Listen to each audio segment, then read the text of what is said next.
There is a 45-second scene in the third episode of the second season of Rick and Morty where the smartest man in the universe sits alone in his garage, aims a homemade laser at his own head, and passes out drunk before it fires. No music swell, no family intervention, no next episode callback. The show plays a sad song, holds the shot, and cuts to credits. Almost nobody talks about that scene. They talk about the rat suit, they talk about the pickle, they talk about the sauce. That gap between what the writers put on screen and what the audience carried home is the whole story. Rick Sanchez is not a cool grandpa. He is a warning, a very old, very specific warning our culture has been trying to pass down for 100 years, dressed up in a flying car. Tonight, slowly, quietly, we're going to take that warning apart piece by piece. Welcome to Ricktopus. Let us get started. The man who walked in already drunk. The first scene of Rick and Morty, when you go back and watch it now, is not a comedy scene. It plays like one. It has jokes in it. The music is bouncy and the animation is loose and the delivery is quick. But if you ignore all of that and just watch what is actually happening on screen, you will see something that should have made every adult watching it stop and pay attention. A man breaks into a child's bedroom in the middle of the night. He is drunk. He is slurring his words. He is holding a bottle. He pulls a sleeping teenager out of bed, tells him they are going on a trip, drags him into a flying car, and then tells that child, while flying through the sky in a machine this child cannot operate, that he has built a bomb that will kill everyone on Earth so the two of them can start a new species together. The child is 14. The man is his grandfather. This is the opening of the show. The pilot episode aired on December 2nd, 2013. It was written by Dan Harmon and Justin Roiland. Everything the show will spend the next 10 years slowly and carefully pulling apart is already on screen in those first 3 minutes. Not hinted at, not set up, shown. The drinking is there. The endangering of the child is there. The grand talk of building new worlds that sounds deep but is really just the rambling of a man who has had too much to drink. The refusal to see other people as people. The use of intelligence as a weapon. All of it. The show opens with a full portrait of what this character is, and then it spends seasons on end hoping you will eventually see it. Most people did not see it. They saw a cool grandpa. They saw a brilliant scientist with a fun flying car. They saw a man who did not care what anyone thought of him. And something about that felt exciting rather than sad. That reaction is part of why the show exists. The writers are not just making a cartoon about a scientist and his grandson. They are making a cartoon about what happens when a deeply broken man is mistaken for a free one. And they are doing it in a format, adult animation, where most people go in expecting to laugh and not think very hard. Consider what Rick is actually doing in that first flying car scene. He is behind the controls of a vehicle in the sky while drunk. In the real world, we have a word for that. We treat it as one of the most serious things a person can do because it puts everyone around them in danger, including children who had no say in being there. The show knows this. The show is not confused about this. The show is showing you a man who has stopped caring whether his grandson lives or dies, and is instead framing it as an adventure. The joke is the frame. The frame is the point. Dan Harmon has talked about Rick's drinking in interviews and in Reddit posts over the years. He has said that the reason Rick drinks plain vodka, the most boring possible choice for a man who can travel to any dimension in the universe and get any drink he wants, is because the drinking is not about the drink. The drinking is about the feeling of being pulled out of himself. The drinking is about needing to not be fully present in his own life. The drinking is, in other words, exactly what doctors and counselors have been telling us for 100 years that drinking like this actually is. It is not a personality. It is a medicine for a pain the person drinking it has not found another way to handle. But you do not get that from the first episode. From the first episode, you get a man who belches between sentences, a man whose slurring is played like music, a man whose bad behavior is treated as charm. Justin Roiland, who voiced Rick for most of the show's run, has said in behind-the-scenes footage that he sometimes drank real alcohol while recording Rick's drunk lines to get the slurring to sound right. The slurring in the pilot is not acting. Some of it is a man actually drunk pretending to be a character who is drunk, and the line between those two things becomes less and less clear the longer you watch. There's a specific moment in the pilot that most people do not talk about. Rick and Morty fly through a portal. They come out in a place full of strange creatures. Rick, still holding his bottle, tells Morty to put seeds inside himself to smuggle them past security. He does this without warning, without explaining, without asking. He just gives an order. Morty does it because he is 14 years old and his grandfather told him to. Later in the episode, a police officer shoots at them. Morty shatters both of his legs landing from a fall. Rick has him carried home. The next day, Rick tells Morty he will be fine fine because those seeds he put inside himself are now dissolving into his bloodstream and making him smarter. Read that again. A grandfather gave a 14-year-old child a substance that ended up in his blood without his full understanding of what it was or what it would do. In any other kind of show, this would be the central plot of an entire season. In Rick and Morty, it is the B plot of the first episode, and the show does not linger on it. It does not slow down. It does not make a big deal out of it. It is simply there, reported, and we are supposed to notice. This is a pattern that will continue for the entire show. The most serious things Rick does are never the things the episode stops to examine. They are mentioned in passing, they are shown quickly, they are treated as background noise. And that is a choice. It is not the writers forgetting to deal with what their character did. It is the writers making you do the work. They will show you the behavior. They will not tell you how to feel about it. If you laugh and move on, that is on you. If you notice and start to feel uneasy, that is on you too. The show is a mirror held up to whatever the person watching brings to it. One of the lines Rick says in the pilot is that he is going to build a bomb, set it off, and wipe out everyone alive because it will be a fresh start. He says this while flying drunk with his grandson in the car. Morty panics. Rick laughs it off. The joke is that he was never really going to do it. The not joke is that this is a man who has reached a point in his life where wiping out every person he knows is a thing he can say out loud in front of a child and mean as a joke. The ability to speak about mass destruction casually is not a sign of intelligence. It is a sign of something hollow where the caring used to be. The animation choices in the pilot are worth paying attention to. The show is drawn loose, with simple lines and bright colors. The backgrounds are basic. The character designs are almost sloppy in how quickly they seem to have been made. This is not laziness. This is disguise. A show that looked more serious, drawn in a heavier style, with deeper shadows and darker tones, would make you brace yourself before watching. You would know what you were in for. The loose, cartoony look of Rick and Morty is an invitation to let your guard down. It is the visual version of the way Rick tells a 14-year-old they are going on an adventure, when what he is really doing is taking that child somewhere dangerous. The voice Roiland chose for Rick is another piece of this. It is a voice that keeps cracking. It keeps slipping between registers. It sounds like the voice of a man who cannot quite hold himself together, and who is aware that he cannot hold himself together, and who has decided to use the cracking as a kind of weapon. Rick's voice dares you to not take him seriously. And because he sounds so strange, so off, so unstable, you do what he wants. You laugh. You assume the cracking is a joke. You do not hear it as what it actually sounds like, which is a man breaking in real time and treating the breaking as his personality. By the end of the pilot, Rick has endangered Morty's life, gotten him shot at, left him with shattered legs, put foreign objects in his body without his understanding, and convinced his parents that the whole thing was fine because Morty is now, apparently, a little smarter. The family accepts this. The mother, Beth, accepts it most of all. Beth is a key part of the first episode, even though she does not have many scenes in it. Her acceptance of her father's behavior around her son is the reason the show exists. Without her signing off on it, Rick would not have access to Morty. Without access to Morty, Rick does not have a partner for his adventures. Everything that happens in the next 7 seasons is only possible because a mother has decided her father, the man who walked out on her as a child, is worth risking her son over. That is the setup the pilot gives you. A broken man has returned after decades of being gone. His daughter is so hungry for his approval that she will let him do almost anything. Her son becomes the currency of that approval. And the father, who is called a genius by everyone in the show, including himself, uses this arrangement to have a constant young audience for his rambling, a constant small body to hide behind in fights, and a constant supply of attention that he refuses to admit he needs. Every warning sign that mental health professionals list when they talk about what a deeply unwell man in a family looks like is present in that first episode. The substance use, the grandiose talk, the refusal to take responsibility, the treatment of children as tools, the charm that hides the harm, the family that bends around him instead of pushing back, the way everyone ends up more anxious and less themselves the more time they spend with him. All of it, right there, episode 1. And yet the show was not received this way when it aired. It became a hit. It became a meme factory. It became shorthand for being smart, for being too smart for regular TV, for getting jokes other people do not get. The reaction to the show, almost from the beginning, was the opposite of the reaction the show itself seems to have been hoping for. That gap between what the writers built and what many viewers took home is the subject of this entire video. And it begins in the pilot, where everything is already on screen and almost nobody is watching with the right eyes. There is one more thing about the pilot that needs to be said. At one point, Rick gets back from an adventure and is talking to Morty's father, Jerry. Jerry is concerned that Rick is pulling Morty out of school. Rick dismisses him. He calls Jerry simple. He tells Morty that Morty has a special mind, that he is going to be like Rick someday, that Jerry cannot understand this because Jerry is stupid. Morty lights up at this. Morty has been told by his grandfather that he is special, that he is different, that he is not like his boring father. This is one of the oldest tricks in the book of how unsafe adults keep children close. You tell the child they are special. You tell the child that only you see how special they are. You tell the child that the other adults in their life, the ones who might protect them, are the stupid ones, the boring ones, the ones not worth listening to. This is on screen in the first episode. It is framed as sweet. It is not sweet. It is the blueprint for what the show will show Rick doing to Morty for the next 10 years. So when people say Rick Sanchez is what society warned us about, they do not mean he became that over the course of the show. They do not mean he turned into a warning by season 7. They mean that the writers built him as the warning from the very first minute, and then spent the rest of the show trying to see if the audience would ever catch up. Some did, many did not. And the ones who did not are a part of this story that we will have to deal with by the end of this video. Because the way a piece of media lands is part of what that media is, whether the writers like it or not. Before we move on, if you're enjoying this analysis, please consider subscribing. It helps the channel tremendously. But before we get to how the world outside the show responded to Rick, we need to understand one more piece of how the show itself built him. Because one of the smartest things Rick and Morty ever did was to hide the single most important line about Rick in a throwaway moment, in a party episode, in the final episode of the first season. A line that, once you hear it, changes every laugh you have ever had at him. And most people have that line on a t-shirt right now without knowing what it means. Section 2. Wubba Lubba Dub Dub, the catchphrase that meant help me. Every long-running show builds a phrase that eats the show. The Simpsons has dough, Family Guy has giggity, Seinfeld has yada yada. These phrases leave the show and enter the world. They show up on shirts and coffee mugs and an everyday speech, and most of the time, nobody thinks very hard about where they came from. They are just sounds. Fun ones. Catchy ones. Easy to say. Rick and Morty has one of these too. Wubba Lubba Dub Dub. 4 syllables, repeated twice, with the kind of silly, made-up sound that feels like it was invented for a cereal mascot. Rick starts saying it early in the first season. By the middle of that season, it is on screen every few episodes. By the time the show hits its peak in popularity, the phrase is everywhere. Stickers, bumper stickers, hats, tattoos, back-to-school notebooks, phone cases, a Funko Pop toy. It is one of the most successful catchphrases any adult cartoon has ever produced, and it means, please help me, I am in terrible pain. That is not a reading. That is not something fans figured out online and argued over. That is a direct piece of information the show gives you, out loud, in a scene you can go back and watch right now. It happens in the final episode of the first season, which aired on April 14th, 2014. The episode is called Ricksy Business. Rick throws a party while the parents are away. The house fills up with aliens. One of those aliens is Bird Person, who is one of Rick's oldest friends. Bird Person has a calm voice, a serious face, and a slow way of speaking. At one point in the episode, Morty asks Bird Person if Rick is really okay. Morty is starting to notice things. He is starting to see that his grandfather is not as happy as the yelling and the drinking suggest. Bird Person looks at Morty and tells him the truth. In his language, he says, Wubba Lubba Dub Dub translates to, I am in great pain. Please help me. That is the canon of the show. That is written into the script. That is not a fan theory. Dan Harmon has confirmed in interviews after the episode aired that this was always the plan. The phrase was built from the beginning to be a joke and a scream at the same time. The audience hears the sound and laughs. Rick hears the sound and means it. And because he says it so often, he is essentially calling for help every few minutes on screen, and nobody around him, not his grandson, not his daughter, not his friends, not the audience, hears him. Think about that for a minute. Really sit with it. Rick is screaming out loud the words, please help me, I am in pain. He is doing it constantly. He is doing it in front of people who love him. He is doing it in front of a camera that carries his face into millions of homes. And because he is screaming it in a language that sounds like a cartoon noise, everyone treats it as a joke. The show is making a point about something very specific here, and the point is not about aliens. The point is about how men ask for help. Men tend not to say, please help me, in words anyone can understand. Not most of them. Not in this culture. The shape of the sentence does not fit in their mouth, so when they need help, they find other ways to ask. They drink in public. They get angry at small things. They pick fights they do not need to pick. They say reckless things out loud. Things about ending their own lives. Things about not caring if they live or die. And they frame it as a joke, so nobody has to respond to it seriously.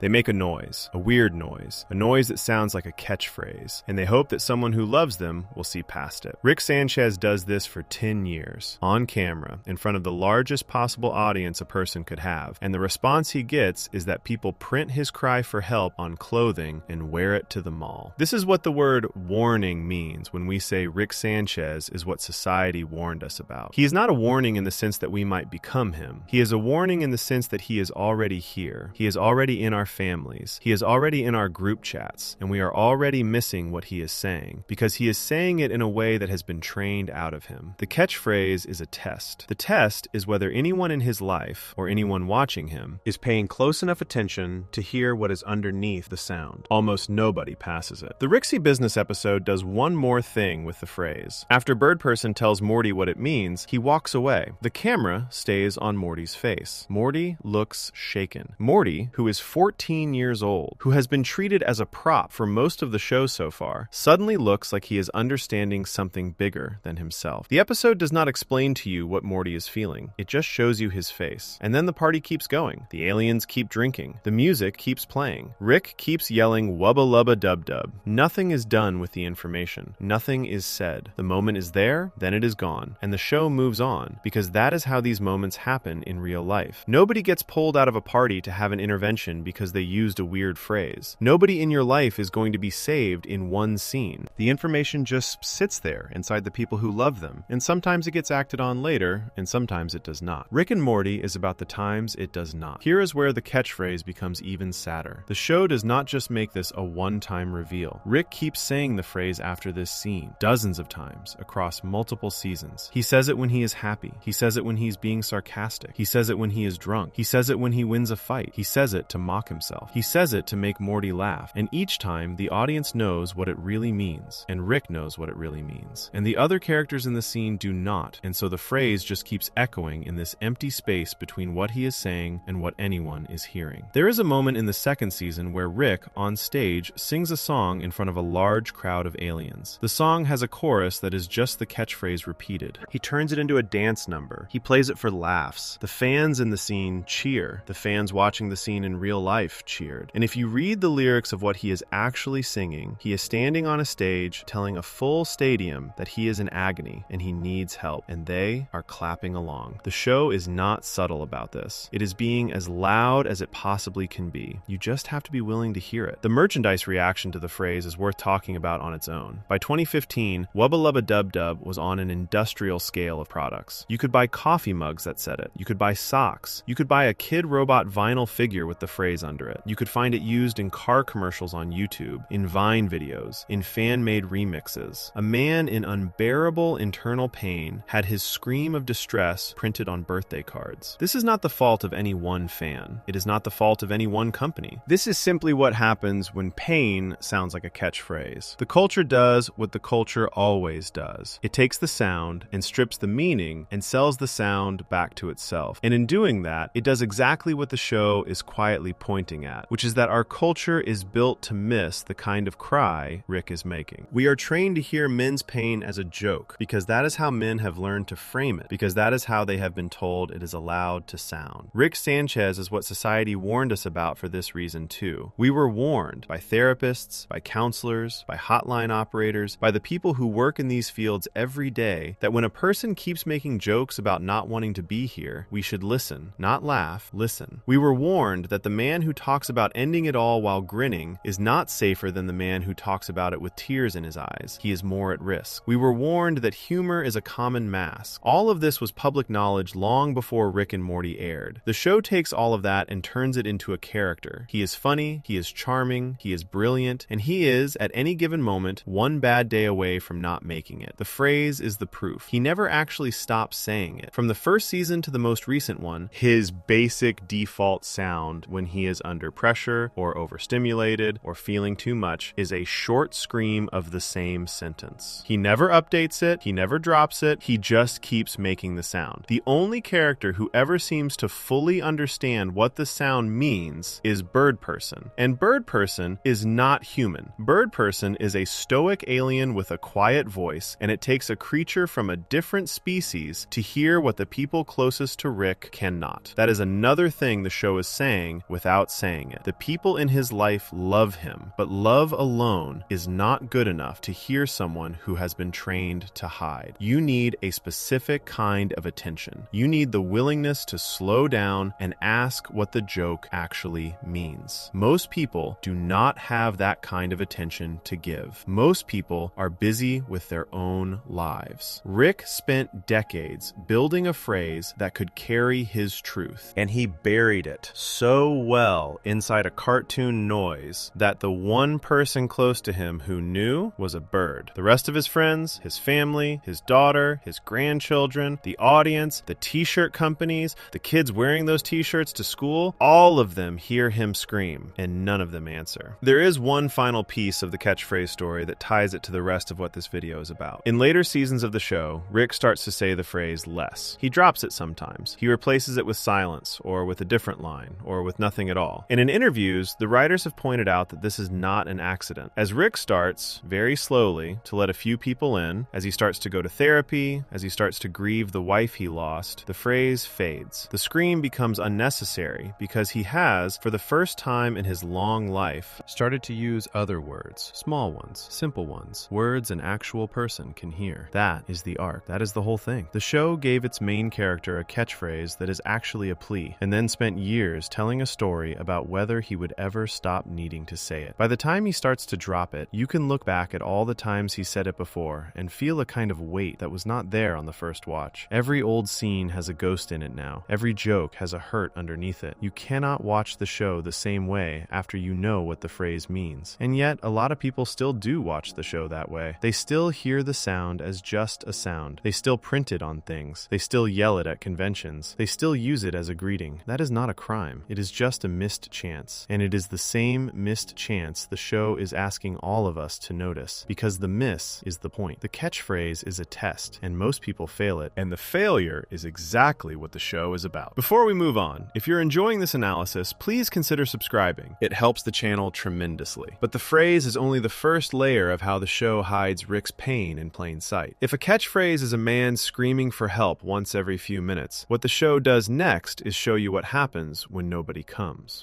There is a scene, 45 seconds long, in the middle of the second season, where Rick is entirely alone in his garage, and he does something the show refuses to tell you how to feel about. Most viewers walk right past it. It is there, unmissable, in an episode most people remember for something else entirely. Section 3. The garage suicide nobody talks about. There is an episode in the second season of Rick and Morty that most people remember for the wrong reason. It aired on August 9th, 2015. It is called Autoerotic Assimilation. When fans talk about it, they usually talk about the jokes. They talk about Unity, a hive mind that can take over whole planets, who used to date Rick. They talk about the gag where Rick asks Unity to take the shape of a stadium full of redheads. They talk about Summer's confused face when she figures out what is going on. They talk about the wild party. They talk about the aliens. What they almost never talk about is the last 3 minutes. The last 3 minutes of that episode are, by a wide margin, the darkest thing Rick and Morty had put on screen up to that point. Maybe the darkest thing the show has ever put on screen, full stop. And the reason almost nobody talks about it is that the show, in those 3 minutes, refuses to tell you how to feel. It just shows you what is happening, plays a song over it, and ends. No music swell, no family intervention, no character coming into the room to ask if he is okay. Nothing. You are left alone with a scene, and the scene is about a man trying to end his own life. Here is what actually happens. Throughout the episode, Rick and Unity have reconnected. Unity is a hive mind, which means it can control every living person on an entire planet at the same time. Rick and Unity used to be involved, long before the show started, and when they meet again, they fall right back into old patterns. Rick is hyped up. He is drinking. He is demanding Unity take more and more shapes for him. He is pushing Unity to use its powers for his pleasure. Unity is going along with it at first, and then slowly starts to lose control of the planet. The humans under its control begin to split into groups. They begin to fight. Unity is spreading itself too thin, trying to keep up with Rick. At the end of the episode, Rick leaves the bedroom to get a drink. When he comes back, Unity is gone. Every person on the planet is standing still. Each one is holding a small piece of paper. On each piece of paper is a handwritten note. The notes together form one long letter from Unity to Rick. The letter says that Unity is leaving him. It says that Rick brings out the worst in her. It says, and this is the line that matters most, that Rick is better at what Unity does than Unity is. Unity takes over people by force. Rick, without even trying, makes everyone around him them become a worse version of themselves. That is what Unity tells him. You are better at losing people than I am at absorbing them. Then Unity is gone. Rick reads the letter. Then he portal jumps home. He walks into the garage. He shuts the door. And this is where the 45 seconds begin. There is a song that plays. It is a real song by a band called Chaos Chaos. The song is called Do You Feel It? It is a soft, sad, quiet song with a female voice. It plays over everything that happens next. Rick walks to his workbench. He pulls a tank out of storage. In the tank is a small, deformed creature. It looks half melted. It is crying. It is in clear pain. Rick has been keeping this creature in his garage for who knows how long. He takes it out of the tank. He holds it. And for a second, the animation does something it almost never does with Rick. His face softens. He looks at this small, suffering thing, and he is gentle with it. He is careful. He is tender. Then he turns a machine on. The machine is a kind of laser. He aims it at the creature. He holds the creature while the laser charges. He is killing it. He is ending its life. And the way he does it is not the way Rick usually kills things on this show. Rick usually kills things with a shrug and a joke. This time, he holds the creature close. He does not look away. He stays with it until it is gone. The creature vanishes. The laser clicks off. Then, Rick moves the laser. He moves it to point at his own head. He sits down in front of it. He is getting ready to do the same thing to himself that he just did to that creature. He is setting up his own death. The machine starts to charge again. You hear it hum. You see Rick sitting there. He does not say anything. He does not cry. He does not give a speech. He just sits there, waiting, and then he passes out. His head drops forward onto the workbench. He is too drunk. His body gave up before the machine could do what he told it to do. The laser finishes charging, and then, because there is nobody at the controls anymore, it just sits there, humming. The song keeps playing. The camera pulls back and out. You see Rick slumped over the bench. You see the morning light come in through the garage window. And outside the garage, on the lawn, Jerry is happily cutting grass with a weed whacker, not knowing, not noticing, not close enough to hear anything. Credits roll. That is the scene. That is what is in the episode. None of this is a reading. None of this is something to argue about. It is on the screen. You can watch it right now. The show made the choice to include a 45-second sequence of a man attempting to end his life. And the show made the choice to play a beautiful, sad song over it. And the show made the choice to cut away before anyone finds him. And the show made the choice to end the episode on Jerry, the one family member who actually cares about Rick, but who Rick despises, cheerfully mowing the lawn 10 feet from where his father-in-law was about to die. The writers have talked about this scene in interviews. Dan Harmon has said, in multiple different conversations, that this was one of the most intentional sequences the show ever made. The point of it was to show what Rick actually is underneath all the yelling and the catchphrases and the adventures. The point was to say, in a way the audience could not argue with, that the man they had been laughing at for 2 full seasons was, at the bottom of everything, deeply unwell. Not edgy unwell, not cool unwell, not in a way that makes for good t-shirts. Actually unwell. The kind of unwell that ends lives. And the way the scene is built is the opposite of how a normal show would handle it. A normal show would build up to this moment. There would be warning signs in the previous episodes. Characters would be expressing concern. There would be a family member catching on. The attempt itself would be shot with dramatic music swells. Somebody would find Rick in time. There would be a tearful conversation in a hospital. There would be a promise to do better. The next episode would pick up the thread. There would be healing. Rick and Morty does none of that. The scene is there, and then it is gone. And the next episode does not mention it. The episode after that does not mention it. No character in the show ever references this moment. Rick himself never brings it up. Morty never asks what happened that night. Summer never wonders. Beth, his own daughter, a trained doctor who lives in the same house, never notices that her father's machinery has been rearranged. Nothing. The show moves on because Rick moves on. Because the whole point of the scene is that this is how these things actually happen. Quietly, alone, without ceremony. And the next morning you wake up and pretend you did not do what you did the night before. And your family does not know, and life continues. That is what makes it honest. That is also what makes it easy to miss. A lot of viewers, watching that episode for the first time, did not fully register what they had just seen. They were still laughing from the earlier jokes. They saw Rick slumped over the workbench and assumed he was passed out drunk after a breakup, which is true, but which is not the whole truth. They missed the laser. They missed the angle it was pointing. They missed the fact that he was holding a weapon on himself the exact same way he had just held one on the creature. The show hid the scene in plain sight, the way Rick hides everything else in plain sight. Over the years, more and more fans have come around to what the scene is actually about. There are Reddit threads dedicated to it. There are video essays about it. There are posts in mental health communities where people describe watching that ending and realizing they were seeing something they recognized distanced from their own lives or from the lives of people they love. The scene, quietly, has become the moment many viewers point to when they want to prove that this show is more than it pretends to be. But most people still do not talk about it. It is not on merchandise. It is not in the Rick quote compilations. It is not in the fan edits. The silliest moments of autoerotic assimilation, the jokes about unity and the Stadium of Redheads, are what live on in meme form. The last 3 minutes live in a quieter place. They are remembered by the people who needed them, and they are invisible to most of the people who did not. This is the reason that scene matters so much to the argument of this video. Rick Sanchez is what society warned us about, and one of the specific things society warned us about is the man who presents as the life of the party, and who, when the party ends, goes home alone and considers whether to keep going. That man has been written about in books and in studies and in training manuals for decades. We know the pattern. Big personality in public, dead silence in private. Heavy drinking, heavy talking, few close friends. A long list of broken relationships. A moment, usually after a loss or a breakup, when the person decides the whole act is not worth it anymore. Rick fits this description exactly. Unity leaves him, he drives home, he sets up a machine, he almost does it, he fails by accident, nobody knows, nobody will know. And the next episode, he is back on screen, yelling, drinking, making his catchphrase sound, and the audience is laughing along. And the show is playing with a straight face, because it understands that this is how most of these stories actually end. Not in a hospital bed, not with a lesson learned, with the person surviving by accident, and then never talking about it, because talking about it was never something they knew how to do. There is one more thing about the Unity letter that needs to be mentioned. Unity writes, in that note, that she and Rick cannot be together because they are too alike. She takes over people by force. He takes them over without trying. What Unity is naming, in the nicest possible language, is the thing we have always been warned about when a particular kind of man enters a room. He does not need to force anyone to become smaller. He does it by being there. His presence rearranges the people around him. They start drinking more. They start caring less. They start making choices they would not have made alone. They start losing themselves. And when he leaves, they have trouble remembering who they were before he walked in. That is Rick. That is what Unity is saying. That is why Unity has to leave. And that is why Rick, left alone with himself, with no one to bend around him anymore, nearly does not make it through the night. The show does not tell you to be sad. It does not tell you to be scared. It does not tell you anything. It just shows you a 45-second scene in a garage and lets you carry it out of the episode however you can. Most viewers, the first time through, could not carry it at all. They needed another few watches before they understood what they had been shown. That is the whole point. Rick's suffering is right there. It has always been right there. And the people closest to him, and the people watching him from millions of living rooms, walk past it every day without seeing it, because it does not look like what suffering is supposed to look like. It looks like a flask. It looks like a catchphrase. It looks like a man at a workbench slumped forward with morning light coming in. And the man wakes up the next day and he keeps going, and everyone he hurt keeps loving him, and nothing changes. That is the pattern the show keeps returning to. That is the pattern the show keeps trying to name. Before we move on, if you're enjoying this analysis, please consider subscribing. It helps the channel tremendously. But naming the pattern only works if you also name the belief system that holds it together. Rick does not drink this hard and push people this far and almost die in a garage because of nothing. He does it because he has a philosophy, a real one, a stated one, 3 words long. He says it out loud in an earlier episode in a scene where he and Morty are standing in a backyard holding shovels, digging graves. And what he says in that backyard is the single most important sentence he will ever say on the show. Section 4. Don't think about it. The core philosophy. There is a scene in the 6th episode of the first season that changes everything you thought the show was. Up to that point, Rick and Morty looks like a cartoon about a scientist and his grandson going on space trips. It is messy, it is loud, it has puking and drinking and silly sci-fi ideas. But it does not seem like the kind of show that is going to hand you a full, clean, stated philosophy of how its main character sees the world. Then it hands you one. 3 words. In a backyard, over 2 graves.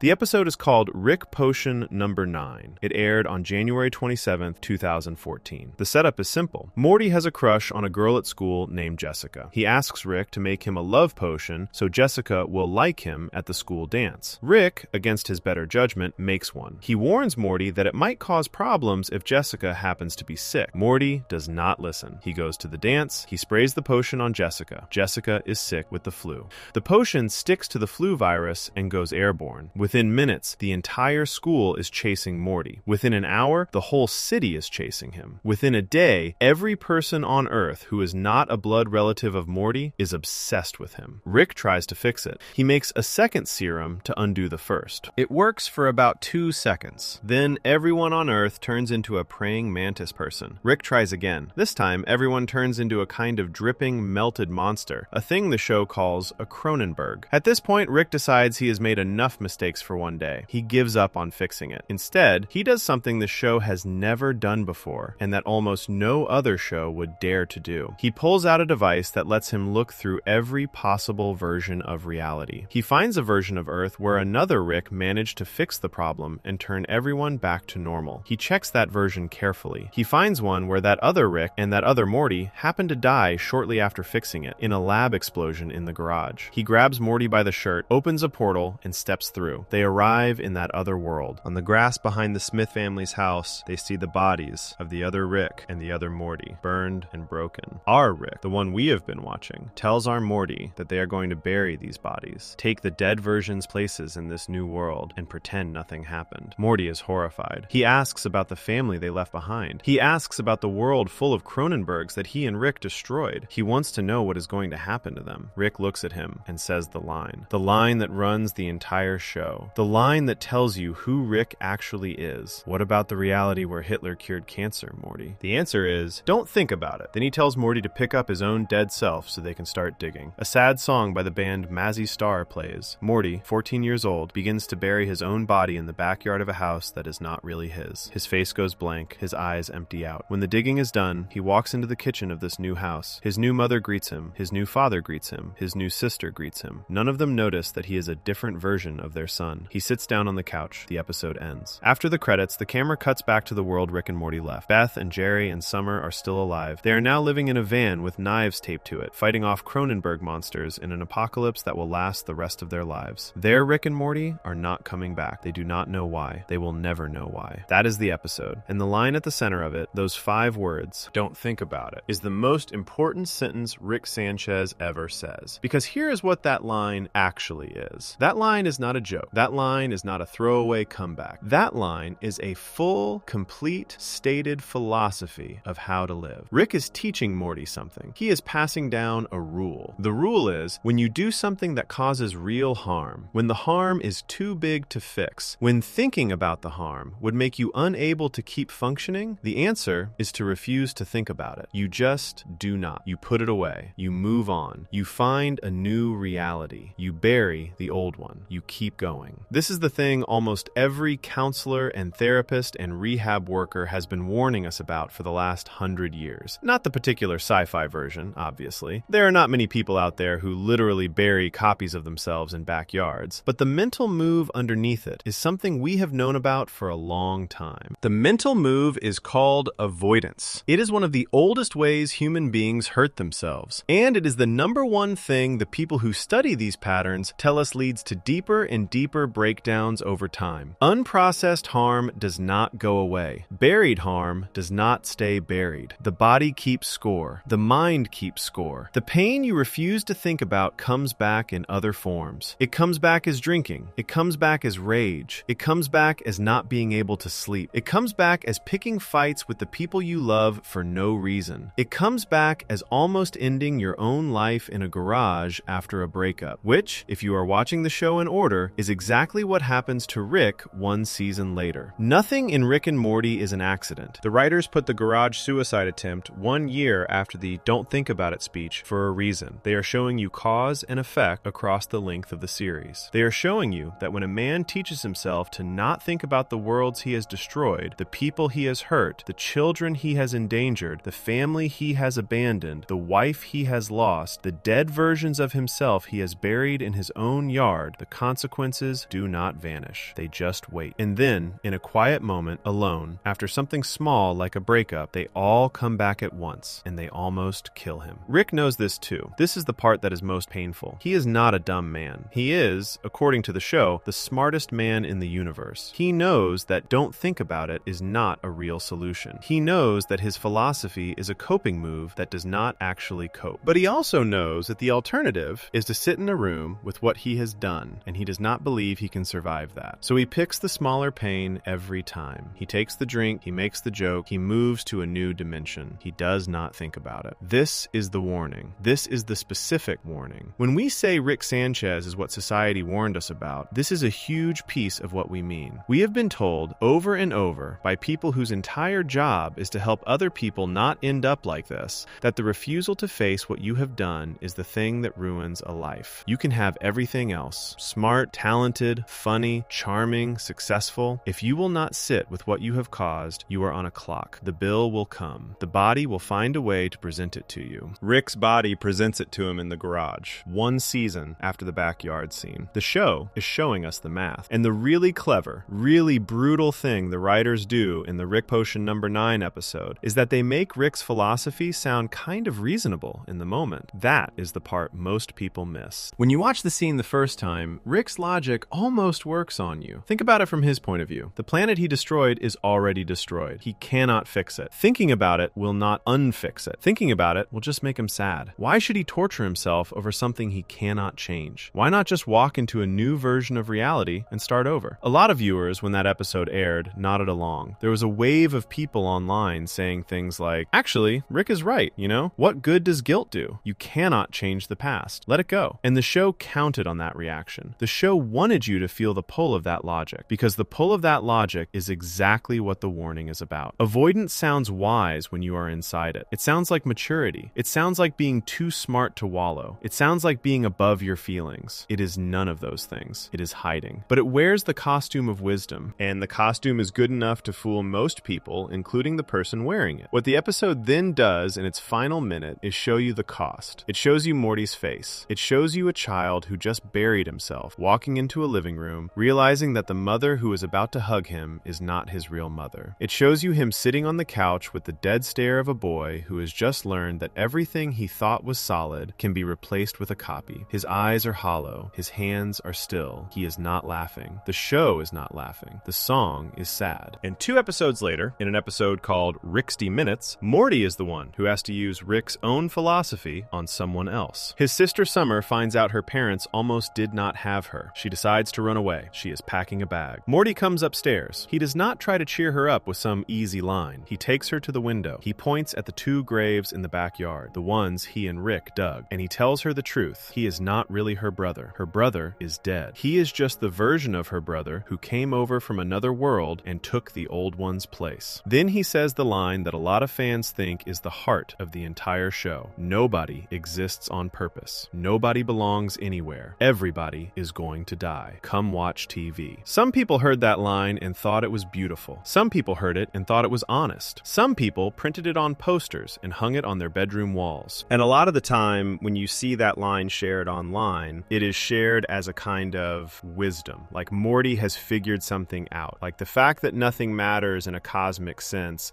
is a comforting thing to say to your sister when she is packing a bag. But look at what is actually happening in that scene. A 14-year-old boy is telling his 15-year-old sister, who has just learned something painful, that the right response to pain is to stop caring about it, sit down, and zone out in front of the television. He is handing her his grandfather's philosophy. He is passing down the rule. Don't think about it. Don't try to fix it. Don't try to be anywhere. Don't try to mean anything. Just come watch TV. This is not wisdom being passed down. This is a wound being passed down. This is the first generation in a new line of people who have learned from Rick that the way to survive is to not feel anything. Morty has been traveling with Rick for less than a year of screen time, and he is already repeating the script. The philosophy is spreading. The infection is moving. And once you see it that way, you start to notice it everywhere in the show. Rick has a line every season where he tells someone the truth about what he believes. He tells Morty the universe is a random place with no meaning. He tells the family that love is just a chemical. He tells a therapist that self-improvement is beneath him. He tells a grandfatherly alien that caring about anything is a trap. Every time he says it, it sounds a little bit like wisdom. Every time he says it, it is actually a defense mechanism wearing a philosopher's coat. The show is building a very specific case. The case is that the man who tells you nothing matters is not telling you something he has figured out. He is telling you something he needs to be true in order to keep getting out of bed. His philosophy is not a finding, it is is a wall, and the wall is the only thing keeping him upright. Which brings us back to why this is the core warning of the show. We live in a world where this particular kind of wall is praised. It gets called being real. It gets called cutting through the nonsense. It gets called not being a baby about things. Entire online communities are built around this pose. Young people, boys especially, are handed this pose every day, told that the smart thing to do is to act like nothing matters, that caring about anything is soft, that feeling too much is weakness. The pose is lifted straight from characters like Rick. And the part of Rick that those communities lift is the philosophy. The part they leave behind is the garage. You cannot have one without the other. The man who says, "Don't think about it," is also the man who ends up at a workbench alone at 3 a.m. with a laser pointed at his own face. The philosophy and the breakdown are the same thing. They come from the same root. They are grown together. You do not get to keep the pose without eventually paying the price. Rick pays it over and over for the entire run of the show. And the show keeps writing him into rooms where he is forced to sit still while someone else names what is wrong with him. For most of the series, he walks out of those rooms before the naming can stick. He has 100 ways to change the subject. He has a portal gun. He has a catchphrase. He has a drink. He has a grandson to drag along. He has a whole multiverse to run to. Before we move on, if you're enjoying this analysis, please consider subscribing. It helps the channel tremendously. But there is one episode where the show traps him. There is one episode where he cannot escape because he has made himself physically unable to walk away. The episode is the most watched, the most memed, and the most misunderstood episode the show ever made. And at the end of it, a woman sits across from him in a small office, looks him in the eye, and says the sentence that no drink and no portal and no catchphrase can undo. Section 5. Pickle Rick and the therapy he cannot survive. There is only one episode of Rick and Morty that most people who do not watch the show have heard of. One episode. The memes from it spread beyond the show's audience and into places where grown adults who have never seen a single full episode can still quote the catchphrase. Late night hosts have made jokes about it, marketing teams have used it, middle school kids have yelled it in hallways. The title of the episode is Pickle Rick, and it aired on August 6, 2017 as the third episode of the third season. Here is what most of the world thinks the episode is about. A scientist turns himself into a pickle. That is the joke. Look at this funny green vegetable that can talk. It can also fight rats. It is silly. It is extreme. It is cool. Everyone yells the catchphrase, "I'm Pickle Rick!" End of story. You see the meme on a t-shirt, you chuckle, you move on. Here is what the episode is actually about. A man is so terrified of sitting in a room and talking about his feelings that he builds a biology experiment, removes his own body, replaces it with a vegetable, and then spends 40 minutes of screen time killing rats, building a suit out of their corpses, storming a government building, shooting his way through trained soldiers, and nearly dying from blood loss, all because the alternative is sitting on a couch for 1 hour with his daughter and his grandchildren and a therapist named Dr. Wong. That is the real plot. That is what is on screen. Nothing about that summary is a reading. It is what happens. The whole adventure, every action scene, every gory kill, every moment of pickle action movie excitement is framed by the show as a single long excuse. Rick is running. He is running so hard that he becomes a pickle to do it. And the episode slowly, carefully, makes sure you know this is what is happening. Because if you miss this, you miss the entire point. The setup is quiet. Beth has booked a family therapy session. She needs it because Morty and Summer have been struggling since her divorce. Summer is huffing paint. Morty is dealing with too much grandfather trauma to list here. Beth wants everyone to go sit down with a professional and work on things. She tells Rick that he has to come too. Rick immediately starts looking for a way out. What he builds is astonishing. He takes a syringe full of anti-pickle serum, sets it up on a timer, and positions it above his old body so that when the family leaves for therapy, the timer will automatically push the serum into him and turn him back into a human. The idea is that he can stay home, be a pickle for 1 hour, miss the session, and then change back. Beth finds the timer. She grabs the syringe. She takes it to therapy with her. Rick, still a pickle, has no way to turn back. At this point, Rick is stuck. He cannot move on his own. He has no arms. He has no legs. He is a vegetable on a workbench. A cat knocks him off. He rolls. He falls through a window into a drain. The drain takes him into a sewer, and the sewer is where the adventure begins. What happens next is the part the internet remembers. Rick, using nothing but a pickle body, a cockroach, and a series of rat parts, builds himself a suit. He takes over a cockroach's brain and uses it to control limbs. He kills rats. He takes their bones. He attaches them to himself. He builds a crude skeleton that can walk. Then he upgrades it. Then he upgrades it again. By the time he fights his way out of the sewer, he is wearing a full, working body made out of rat pieces with rat tongues and rat muscles, moving like a little monster. He gets out of the sewer into a sealed-off government building where a man named Jaguar is being held. Jaguar is a trained killer. The building is full of soldiers. Rick kills all of them. He gets to Jaguar. He frees him. Jaguar agrees to fly Rick to the therapist's office so Rick can grab the syringe and turn back into himself. And then the episode does something most cartoons would never do. It delivers you, along with Rick, to the therapist's office. And instead of playing the scene for laughs, it slows down. The music drops out, the lighting flattens, the camera stops moving as much. Rick enters. He is still in his rat body. He is dripping with sewer water and blood. He sits down. Across from him sits Dr. Wong. Dr. Wong is voiced by Susan Sarandon. She is a middle-aged woman with glasses. She has a calm, steady voice. She does not look impressed by Rick's rat suit. She does not look impressed by anything. She just looks at him. Beth is already in the room. Morty is in the room. Summer is in the room. They have been talking for most of the episode while Rick was in the sewer. They are tired. They are emotional. They are all waiting to see what Rick will say. Rick gives his speech. This is the speech many fans have memorized. He tells Dr. Wong he does not respect therapy. He tells her he is a scientist. He tells her that when he does not like something about the world, he changes it. He tells her he does not think going to an office in a strip mall to listen to someone tell him which words mean which feelings has ever helped anyone. He compares her patients to cows being kept calm before slaughter. He says he is a pickle when he feels like it. He delivers the whole thing with the full confidence of a man who has talked his way out of 1,000 rooms just like this one. And in every previous scene of the entire show, this is where Rick would win. He would say something cutting. The other person would be stunned. The camera would hold on their silence. Rick would walk out. The music would swell. The audience would cheer. Dr. Wong does not flinch. She does not argue with any of his points. She does not get defensive about her profession. She waits for him to finish. Then she begins to speak. What she says is one of the most important pieces of dialogue in the entire run of the show, and it deserves to be quoted carefully. She tells him that the only link between his great intelligence and the sickness destroying his family is that everyone in that family, including him, uses intelligence to justify sickness. She tells him that he goes back and forth between seeing his own mind as a powerful tool and seeing it as a curse he cannot escape. She says the only thing he cannot face is the idea that his mind belongs to him and that he chooses what to do with it. She says he chose to come to this session. He chose to speak. He chose to mock her job. He chose to become a pickle. He is the boss of his own life, she says, and he is currently sitting in an office dripping with rat blood and waste, with his brilliant mind turning into a vegetable because he decided to do that to himself. Then she says the line that ends the episode. She tells Rick that of course he finds therapy boring. Of course he would rather fight rats and blow things up, because therapy is not an adventure. Therapy is not cool. Therapy is boring, the same way brushing your teeth is boring. She says that repairing, cleaning, and maintaining are not fun, but they are how you stay alive. Rick sits there and says nothing. His rat suit is still dripping. He stares at her. He does not have a comeback. The show, for the first time, does not give him one. He just sits there, and you can see in his eyes that he has heard her. Not agreed, not been saved, not been fixed, just heard. And then Beth hands him the syringe. He uses it. He turns back into a human, and the family gets in the car to drive home. Here is where the episode becomes the saddest episode the show has ever made, and almost nobody talks about this part either. In the car, Rick and Beth start laughing about the therapist. They are making fun of her. They are saying they are going to go out for drinks. Morty and Summer are in the back seat. The camera holds on Morty and Summer's faces. Morty says, quietly, that he would actually like to keep going to therapy. Summer agrees. Both of them sound small. Both of them sound tired. They want help. They are 14 and 16 years old. They have been through things no child should have to go through. A trained professional just laid out exactly what is wrong with their family, and the children, who are the ones who will have to live the longest with the damage, heard her. They want to come back. They are raising their hands. Beth and Rick do not respond. They keep talking over their children's request. They make a plan to go drinking. The camera zooms out. The episode ends. That is Pickle Rick. That is the episode that became a meme. That is the episode printed on mugs and wall posters and tote bags. That is the episode that the kind of fan the show is quiet quietly warning us about holds up as proof that Rick is awesome. When you ask those fans why Rick is awesome, they point to the rat suit. They point to the sewer fight. They point to the pickle. They almost never point to the office scene. They certainly do not point to Morty and Summer's faces in the backseat of the car. Dan Harmon has talked about where Dr. Wong's speech came from. He said in an interview with Entertainment Weekly that during the writing of that season of the show, he was going through his own divorce. He had started going to therapy himself. He said that the speech Dr. Wong gives to Rick is a speech he could not have written 2 years earlier. He said that if he had written this episode before his own therapy, he would have made sure Rick got the final word. He would have let his hero win the argument. That is how strong the pull is to protect a character like Rick. Even the writer who created him, who knows exactly what is wrong with him, feels the pull to let him keep getting away with it. It took Harmon sitting in a real office with a real therapist for him to be willing to write a scene where his cool, genius protagonist gets told the truth and has no answer. This is also where a particular piece of backstage information becomes important. The episode Pickle Rick was written by a woman named Jessica Gao. She was one of the new writers brought on for season 3. After the episode aired, a group of online fans decided they were angry at the show for what they saw as a softer, more emotional direction. They targeted the female writers who joined the show that season. Jessica Gao was one of the people they targeted. She was harassed, her personal information was shared online, she got threats. Stop and think about what this means. The episode the fans loved, the rat suit, the pickle, the action movie, the sewer, the screaming, all of it was written by Jessica Gao. The therapy scene at the end, which the fans tend to skip over, was also written by Jessica Gao. The whole episode, the thing they were memeing, was her work. And when they did not like the direction of the show, they went after her. They used the fact that she was a woman as the reason. This is not just a random fact. This is the warning coming true in real life, inside the actual story of the show. The episode is about a man who prefers violence to self-reflection. The reaction to that episode included a group of men using violence, or the threat of it, to silence a woman who had just written one of the most honest scenes in the show's history. The men doing the harassing identified with Rick. They were, in that moment, being Rick. They were proving the show's thesis. The episode said men like this will do anything except look at themselves. And then a group of men, in response to an episode saying that, refused to look at themselves and blamed a woman instead. Dan Harmon responded to this publicly. He called the behavior disgusting. He said he loathed the people doing it. He said that when you make a show good enough that many people like it, some of the people who like it are going to be bad. He is right about that. But the specific bad people in this case were not random. They were the ones who had taken Rick as a role model. They were the fans who had missed the warning. The episode Pickle Rick, more than any other moment in the series, sorted its audience into two groups. One group watched Dr. Wong's speech and felt something crack open. The other group watched the same speech and then went online to scream at the woman who wrote it. The show tried to tell you. The therapist said it out loud. Intelligence can be used to justify being sick. You can be a very smart person who is also very ill, and you can use the smart part to protect the sick part from ever having to change. Rick knows this. Harmon knows this. Gao knows this. The show knows this. The question is whether the audience knows it. For a lot of the audience, the answer has been no. They saw a pickle. They made a meme. They moved on. Before we move on, if you're enjoying this analysis, please consider subscribing. It helps the channel tremendously. But the show is not finished making its case. There is one more piece of Rick it needs you to see. A piece it held back for 5 full seasons. A piece that explains why this man is the way he is, where the drinking started, where the catchphrase came from, where the refusal to feel anything was born. A piece that fills in the story of a young man, a wife named Diane, a baby daughter, a garage, and a single moment that broke him so badly that he has spent the rest of his life pretending he is not broken at all. Section 6. The backstory that was supposed to explain everything. For 5 seasons, Rick Sanchez had no real past. The show dropped hints, a name, a photograph, a sad face when certain songs played in the background. There was a scene in the season 3 opener where Rick seemed to remember his wife and daughter being killed by a bomb, but at the end of that same episode, Rick laughed and said the whole memory was fake. He had made it up to trick his enemies. The audience did not know what to believe. That was the point. For most of the show's run, Rick was a man without a story. He was just a voice, a flask, and a portal gun. Then, on September 5th, 2021, the season 5 finale aired. The episode is called Rick Mirai Jack, and in it, the show finally tells you the truth about where Rick came from. The backstory is delivered through a machine. Rick's brain is scanned. The scan is fed into a device that plays his memories out like a movie. Morty watches the whole thing. So does the audience. There are no jokes during this sequence. No drinking gags, no catchphrases. Just the real story of a man, told in the quiet way a person tells it to themselves when they finally stop running. Here is what happened. A long time ago, in a dimension far from anywhere the show has shown us, a young Rick Sanchez lived in a small house with his wife. Her name was Diane. They had a baby daughter named Beth. Rick in this memory does not look like the Rick we know. He is younger. His hair is not fully gray yet. His face is open. He is smiling in almost every shot. He holds Diane. He holds the baby. He works in his garage on small projects. He is a scientist, but a gentle one. He is not bitter. He is not angry. He is not drinking. He is just a man with a family. One night, another version of Rick shows up. This other Rick has come from a different dimension. He has figured out how to build a machine that can travel between worlds. He wants to team up with our Rick. He wants the two of them to go across the multiverse together, being gods, doing whatever they want, ignoring every rule. He tells our Rick that the two of them should leave their families behind and travel forever. Our Rick says no. This is the most important sentence in the entire backstory. He says no. He turns down the offer. He tells the other Rick that what he is describing sounds lonely. He says he is happy where he is. He says he has a wife. He has a child. He is not interested. He wants to stay home. The other Rick, the one who has come to ruin everything, does not take the rejection well. He walks away. But before he leaves, he drops a bomb through the portal. The bomb lands in our Rick's garage. Diane is in the garage. So is the baby. Both of them are killed instantly. Our Rick survives because he was across the room. He runs in after the explosion. He finds what is left of his wife and daughter. The fake memory he showed his enemies years later turns out to have been mostly true after all. This is the moment the man we know was born. Not the gentle young scientist before the bomb. The loud, drunk, cruel, brilliant, broken man who the show has been following for years. That man did not exist until that night. That night created him. What Rick does next is the part that matters most to this whole video. He does not grieve. He does not bury his family and work through the loss. He does not lean on friends. He does not cry in public. He builds. He spends years in his destroyed house, alone, drinking, building. He figures out how to make his own portal gun. He becomes better at it than anyone else in any dimension has ever been. And when the gun is finished, he uses it for one purpose. He goes looking for the version of himself who dropped the bomb. The search lasts decades. On screen, it is shown as a long montage. Rick hops from one dimension to the next. He meets other Ricks. He kills them. He leaves. He finds more. He kills them. He leaves. Every other Rick he meets, he checks the face, he checks the memory, he checks the hands. None of them are the one he is looking for. He keeps going. He gets older. His hair turns gray. His face hardens. His shoulders curve forward. He starts drinking, not just to get through the night, but to get through the day. At some point in the montage, he crashes in a bar with another scientist and a creature called Bird Person. They all drink together. They become friends. Rick leaves them too, eventually, because he is always leaving. Somewhere along the way, he starts working with a group of other Ricks. The ones who have not done what he is trying to do. The ones who have settled into something like a normal life, trading tools, running a little community. He helps them build what becomes the citadel of Ricks. He climbs to the top of it. He is recognized by the other Ricks as the strongest version of himself in any world. And he uses all of that power, all of that respect for the same thing he has been doing the whole time, looking for the one who killed his family. He never finds that Rick, not for the entire length of the flashback. He tries for what looks like 40 or 50 years. He fails every single time. And at the end of this long, silent, brutal chapter of his life, the show shows you something you are not ready for. It shows you Rick, old now, tired now, sitting alone in the wreckage of what used to be his home. He is broken. Not acting broken, actually broken. The revenge did not happen. The family is still dead. The bomb crater is still in the garage, and he has nothing left. He takes the portal gun. He jumps through one more time. He lands in a new dimension. In this dimension, there is a Beth. She is an adult. She has children of her own. Her Rick, the Rick from her world, abandoned her when she was very young. He never came back. She has lived her whole life with that hole in her. She is lonely in a very specific way that only a child abandoned by a parent can be. Our Rick sees her. He sees her children. He sees that her Rick is gone, and he makes a choice. He moves in. He starts calling this Beth his daughter. He starts calling her kids his grandchildren. He pretends to be their father and their grandfather. They do not know he is a different Rick from another world. They never ask. That is how the show you have been watching begins. The pilot episode you watched in the first section of this video, the one where a drunk Rick drags a sleeping Morty out of bed, that Rick is not even that Morty's grandfather. He is a stranger. He is a version of that Morty's grandfather who came from a different universe to fill a gap. The whole family is a replacement family. The real ones, his original wife, his original daughter, have been dead for longer than anyone in the room has been alive. This changes the entire show. Every scene you have watched so far, you have been watching a man who lost everything, pretending to have a life. Every drunk speech, every adventure, every Wubba Lubba Dub Dub, every garage moment, all of it, coming out of a man who is not actually home. He is living in a borrowed house with a borrowed family, while still quietly searching for a version of himself he will never find. Here is why this is the most important section of this whole video when we talk about the warning. Rick's philosophy, the one we spent an entire section pulling apart, the don't think about it philosophy, the nothing matters philosophy, the love is just a chemical philosophy, all of it was built after the bomb. Every word of it. Before the bomb, he believed in love. Before the bomb, he believed in family. Before the bomb, he turned down the chance to be a god of the multiverse so he could stay home with his wife and baby. That man existed. That man was real. That man was not a nihilist. That man was happy. The philosophy is the scar. That is the whole point. When Rick stands in front of Morty and tells him nothing matters, he is not sharing wisdom he figured out. He is repeating the story he started telling himself the night Diane died so that he could keep standing up the next morning. If love is real, she is gone. If family is real, his daughter is gone. If meaning is real, he failed to protect the meaning of his life. The only way he can keep waking up is to say out loud and often that none of those things were ever real. So nothing was lost. So he did not fail. So there is nothing to grieve because there was nothing there to begin with. This is what counselors who work with people after terrible loss have been describing for 100 years. They have a phrase for it, and it is not a fancy one. They call it making the world small. When a person cannot handle the pain of having loved something and lost it, they sometimes decide, slowly and without noticing, that the love was never real in the first place. It is a way to protect themselves. It is also a way to never heal. Because a person who decides love was never real becomes a person who cannot love again. The wall that keeps the pain out also keeps everything else out. And what looks from the outside like a man who has seen through the world is, from the inside, a man who can no longer see anything at all. This is Rick. Every episode, every season. The catchphrase that means, please help me. The garage with the laser. The refusal to go to therapy. The burying of his own dead self in a backyard. The philosophy of don't think about it. The drinking. The coldness to Jerry. The cruelty to Morty. The fake memories. The constant motion. All of it traceable in a clean line back to a single night in a single garage where a man who used to be capable of love decided he could not be that man anymore. And the warning, the reason we are saying he is what society warned us about, becomes very clear once you see the shape of it. We have all met people who went through something terrible and decided to close. Not to grieve, not to work through, just to close. Those people tell you, if you listen to them long enough, that they are now wiser than everyone else. That they have figured out what the rest of us are too sweet to see. That caring is a trick. That hoping is a trick. That love is a trick. They are not wiser. They are wounded. And if you spend enough time around them, their wound becomes contagious. You start to doubt the things you used to believe in. You start to drink more. You start to care less. You start to become a smaller, sharper version of yourself. That is what the show has been telling you the whole time. That is why Unity left Rick. That is why the children in the back of the car want to keep going to therapy and Beth does not. That is why Morty's eyes go dead after every adventure. Rick is not just broken. Rick is broken in broadcasting. His condition spreads, and the show has been watching for 5 whole seasons to see if you will notice. Now the show has told you where it all started. Now you know. The bomb, the garage, the wife, the daughter, the decades of failed revenge, the borrowed family, all of it. The question is what the show does with this knowledge. Because once the writers gave Rick a backstory, they had a choice. They could have treated his pain as an excuse. They could have said, now that you understand him, you have to forgive everything he has done. A lot of shows would have done that. A lot of shows have done that. But Rick and Morty is not interested in forgiving Rick just because he has a reason. It is interested in something harder. It wants to show you what Rick has turned other people into while he was busy running from his own story. Before we move on, if you're enjoying this analysis, please consider subscribing. It helps the channel tremendously. To do that, the show invented a species, a small, blue, cheerful species that exists to serve other people and begs for death every time they fail. The species is a joke. The species is also a diagnosis. And once you see what they really are, you cannot unsee it. Section 7, the Meeseeks problem, existence as pain. Rick Sanchez keeps a box in his garage. It is a small square box, about the size of a lunchbox, with a single red button on top. When you press the button, a tall blue creature pops out. The creature has a long body, thin arms, a bald head, beady black eyes, and a huge mouth that stretches across most of its face. It looks honestly like a child's drawing that learned to walk. This creature is called a Mr. Meeseeks. The species shows up in the 5th episode of the first season called Meeseeks and Destroy, which aired on January 20th, 2014. The rules of the species are simple, and Rick explains them plainly. You press the button. A Meeseeks appears. You give it one task. The Meeseeks will do anything in its power to complete that task. Once it finishes, it vanishes. End of life, end of story. On the surface, this is one of the silliest ideas the show ever came up with. A blue guy who shows up, helps you, disappears. Easy, funny, disposable. For a lot of the episode, that is exactly what it plays like. Summer wants to be more popular. The Meeseeks helps her pick a new outfit. Done. Vanishes. Beth wants to feel like a better woman. The Meeseeks helps her work through some complicated feelings about her own life. Done. Vanishes. Both of them have brief little adventures that end clean. The Meeseeks does its job. The Meeseeks smiles. The Meeseeks pops out of existence. And then Jerry takes his turn. Jerry is the father in the show. He is the least intelligent character. He is the one Rick loves to pick on. He has low confidence. He has few skills. He is bad at most things. Jerry looks at the box and thinks about what he might want help with, and what he picks is small. He does not ask for a promotion. He does not ask for a new body. He does not ask to solve world hunger. He asks for help taking 2 strokes off his golf game. 2 strokes off a golf game. A tiny little private goal. A middle-aged man's weekend hobby. The smallest possible request. And it breaks the whole system. The first Meeseeks tries to help Jerry improve his swing. Jerry is a bad golfer. He does not listen well. He gets frustrated. He blames his clubs. He blames his posture. He blames the sun. He never actually improves. The Meeseeks, who was expecting a quick, easy task, starts to sweat. Hours pass. Then a full day passes. The Meeseeks is still alive. And the longer it stays alive, the more something terrible starts to happen to it. Its skin starts to darken. Its voice starts to crack. Its cheerful grin starts to twitch. It begins to yell at Jerry. Then it begins to panic. Then it creates a second Meeseeks to help it with the problem. Then that one creates a third. Then the 3 of them start to fight each other. Then they create more. Soon there is a whole pack of Meeseeks roaming the town, each one growing more unhinged by the hour, each one yelling at the next about why Jerry's golf swing is still broken. The town becomes unsafe. The Meeseeks begin holding people hostage in a restaurant, demanding that Jerry come out and let them fix him so they can die. One of them, the original, yells the line that became the real heart of the episode. He says it with his eyes wild, his hair falling out, his arms waving. He says that Meeseeks are not born into the world fumbling for meaning like regular beings. They are created with a single purpose. They exist only to serve, and existence to a Meeseeks is agony. He says that every second they are alive, they are in pain. The only thing that ends the pain is finishing the job. Existence is pain to a Meeseeks, he screams, and we will do anything to alleviate that pain. This is the whole argument of the species in one line. A Meeseeks does not want to live. A Meeseeks has never wanted to live. The moment a Meeseeks pops into the world, the clock starts, and the only thing that clock is counting down to is the end. A Meeseeks would rather be dead than be a Meeseeks. The only thing keeping it from ending itself on the spot is that the rules say it has to finish its one task first. The helpfulness, the cheerfulness, the can-do attitude, the "I'm Mr. Meeseeks, look at me." All of that is a mask. The mask is a countdown timer. Underneath the mask, the creature is begging to disappear. Now go back and read that description of the species with Rick in mind. Not Jerry, not the golf game, Rick. Rick told Morty in the pilot that his grandson existed to be a shield for him. That Morty was useful because Morty's dumb brainwaves hid Rick's smart ones from scanners. That is Rick's opening statement about what Morty is for. A tool, a purpose, a task. Morty's whole life, from the moment the show begins, has been assigned to him by a grandfather who decided he would be a helper. Not a grandchild, a helper. A creature created to serve a purpose. Rick drinks the way a Meeseeks yells. Rick says his catchphrase the way a Meeseeks says his. Rick has tried to end his own life the way a Meeseeks would if the rules allowed it. Rick, if you listen carefully, is the same kind of creature as the blue men in his garage. He is alive, but he does not want to be. He is in pain, but the pain cannot be touched. He has a purpose, maybe, but the purpose, whatever it is not getting completed. And so he keeps walking around, getting more unhinged by the year, making more copies of himself to help him finish a job he is never going to finish. The Meeseeks are the warning the show put in your hand in the 5th episode of the first season, before you even had your guard up. The writers showed you the species before they showed you the garage suicide, before they showed you the don't think about it speech, before they showed you the dead wife in the flashback. They showed you the Meeseeks first, and then they spent every season afterward quietly reminding you that their main character is one of them. There is a moment in the Meeseeks episode that makes this reading impossible to miss. Beth, watching the pack of Meeseeks on TV as they hold a restaurant hostage, says out loud that every guy she ever dated was like this. They would say anything, do anything, promise anything to complete their task, to get what they wanted, to check the box, and then they would vanish. Beth is Rick's daughter. The men she dated were the men she attracted, and she is naming in a single throwaway line the exact pattern that a therapist would describe as a daughter of an unavailable father repeating her father's story in the men she picks. She is saying, without quite realizing she is saying it, that she has spent her adult life dating Meeseeks because her father was a Meeseeks, because her father showed her what a man in distress pretending to be helpful looks like, and she has been finding that shape in every man's sense. The show is not subtle. It just moves fast enough that you can miss how not subtle it is. And the Meeseeks problem keeps showing up for the rest of the series. Every season has a moment that quietly points back to it. Every time Rick makes a device that has a one-purpose lifespan. Every time he creates a clone for a single errand. Every time a side character agrees to be used up for something Rick needs. The show keeps reminding you that the world Rick has built, the house he lives in, the family he calls his own, is full of little creatures he has taught, one way or another, that their worth is tied to how useful they are to him. Morty is the most obvious example. Morty has been trained, slowly, over every episode, to believe that his job is to assist his grandfather, that his feelings are a distraction, that the adventures are the point, that completing whatever task Rick is on that day is more important than school, than his family, than his own body, than his own mind. Morty is a larger, slower, less blue Meeseeks. He is a kid who has been given a purpose by a man who had no right to assign him one. And like the Meeseeks, Morty is in more pain than he shows, and the people around him, including his mother, keep being surprised by it. Summer, too, over the course of the show, gets drawn in. She wants to be useful to Rick. She learns that the way to get his approval is to be helpful on adventures. She starts acting tougher, colder, more detached. She starts sounding like him.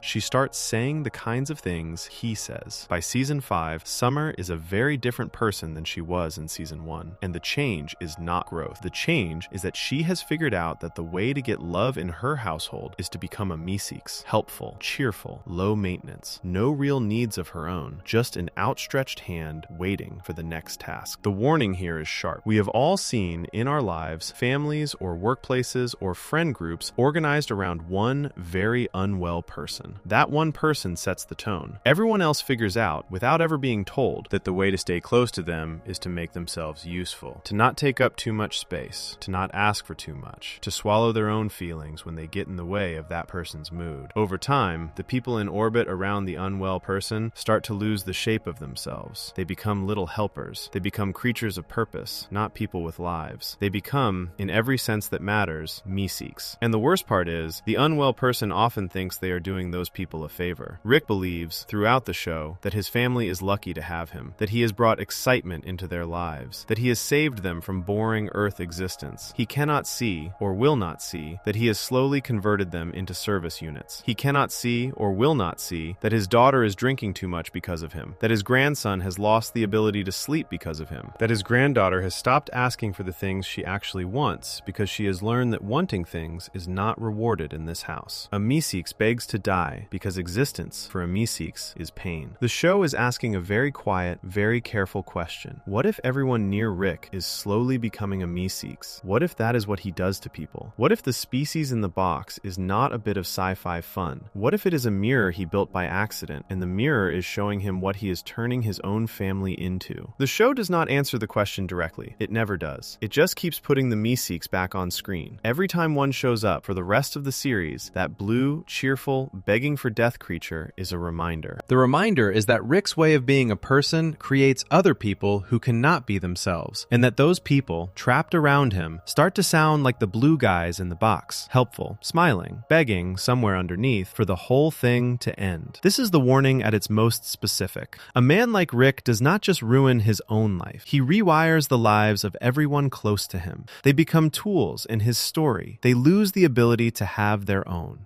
And most of the time, when the damage gets bad enough to see from the outside, the world blames the damaged people, not the man who damaged them. The show has been whispering this for 10 seasons. The show has been hoping you would hear. Most of the audience did not hear it. Some of the audience did the opposite of hearing it. They saw Rick on screen and decided they wanted to be him. They wanted the rat suit. They wanted the flask. They wanted the catchphrase. They wanted the cool detachment and the smart-sounding speeches and the right to be cruel to people they had decided were beneath them.